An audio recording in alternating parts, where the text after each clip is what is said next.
Magandang umaga, kumusta po? Narito po ulit ang update natin para sa lagay ng ating panahon ngayong umaga po na October 27, 2024 na kung saan sa ngayon po ay tuluyan na nakapasok dito po sa loob ng ating area of responsibility ang bagyong si Leon at nasa layo na po ngayon ng 1,200 km east of Isabela na taglay ang lakas ng hangin na umaabot po sa 85 km per hour habang kumikilos po pa southwestward, bahagyang pababa po gaya ninyong nakikita sa bilis na 20 kilometers per hour. At bukas po ng gabi ay posibleng kikilos na yan pa northwestward, pataas habang patuloy na lumalakas at posibleng aabot pa yan into typhoon category at hindi pa rin inaalis ang posibilidad na maging super typhoon yan habang nandito po sa loob ng ating area of responsibility. Base po yan dito si pinapakita ng weather model na patuloy po na kumikilos pa northwestward, nabanta pa rin dito sa Luzon hanggang sa tuluyan po yan na hindi nakakalampas dito po sa hanay ng ating kalupaan.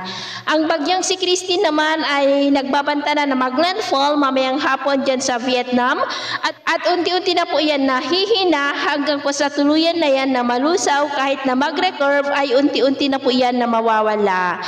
At ang amihan naman po pagkalampas o pagkatapos ng bagyong si Leon ay malakas na pugso nito ang ating aasahan sa unang linggo po ng Nobyembre. At ito naman ay pinapakita ng forecast model natin po ang ginagamit hanggang po sa susunod na 2 linggo. At sa lagay ng ating panahon, ngayong madaling araw ay may mga pag-uulan dyan sa may La Union, Central Luzon, Metro Manila, Calabarzon, Mimaropa, Kabisayaan, Zamboanga Peninsula, Sulu Archipelago, Northern Mindanao at Surigao del Norte.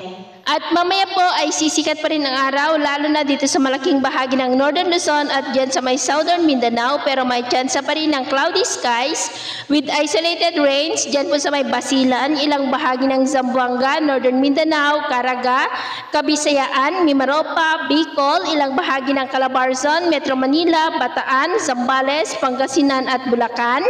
At mamayang hapon, posible pa rin ang mga isolated rains sa ilang bahagi po nating bansa kaya mag-ingat pa rin po tayo sa mga banta pa rin ng mga pagbaha at pagguho ng lupa. At sa atin naman po mga baybayin, iwasan na po muna natin ang papalaot sa kanlurang baybayin ng Luzon dahil ang mga alon dyan ay posibleng aabot hanggang po sa 3 to 5 meters height. Kaya hanggat maaari ay iwasan na po muna natin ang papalaot dyan po sa mga may kulay pula para mas makaiwas sa mga sakunang pangkaragatan.